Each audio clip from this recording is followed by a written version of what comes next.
যারা থাকে তাদের কখনোই বিপদ হতে পারে না।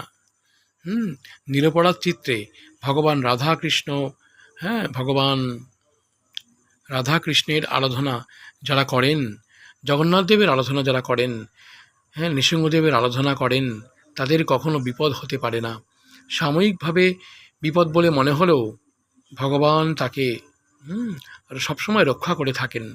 তাই সকলে ভগবান রাধাকৃষ্ণের আরাধনা করবেন এবং তাকে চিন্তন মনন করবেন। ভগবান গীতাতে বলছেন, সর্বধর্মান পরিত্যাজ্য মামেকং শরণং ব্রজ, অহং ত্বং সর্বপাপেভ্যো মোক্ষয়িষ্যামি মা শুচ।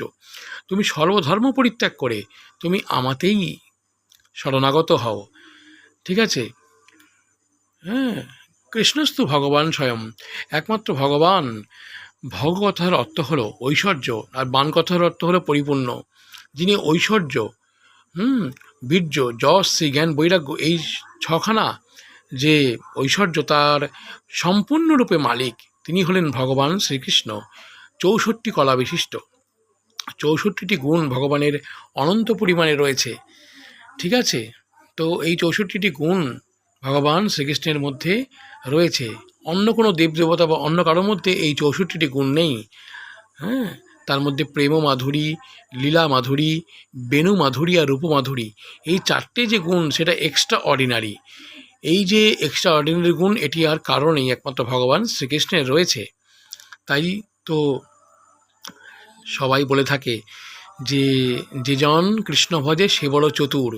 সে বড় চতুর বলতে এই জড়জাগতিক কোনো বিষয়কে পাওয়ার জন্য চালাকি করা, এই বিষয়টাকে চতুর বলা হয়নি।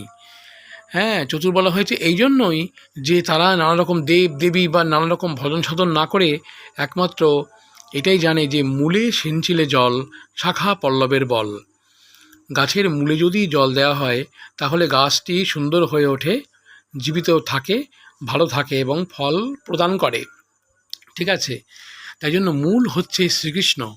এই জন্য অন্য কোনো দেবদেবী বা অন্য কোনো আরাধনা বা অন্য কোনোভাবে সত্যকে বা ভজন সাধনের মার্গকে তৈরি না করে একমাত্র ভগবান শ্রীকৃষ্ণকেই আরাধনা করে থাকে ভগবান শ্রীকৃষ্ণের ভক্তরা। এই জন্যই বলছে যেজন কৃষ্ণ ভজে সে বড় চতুর।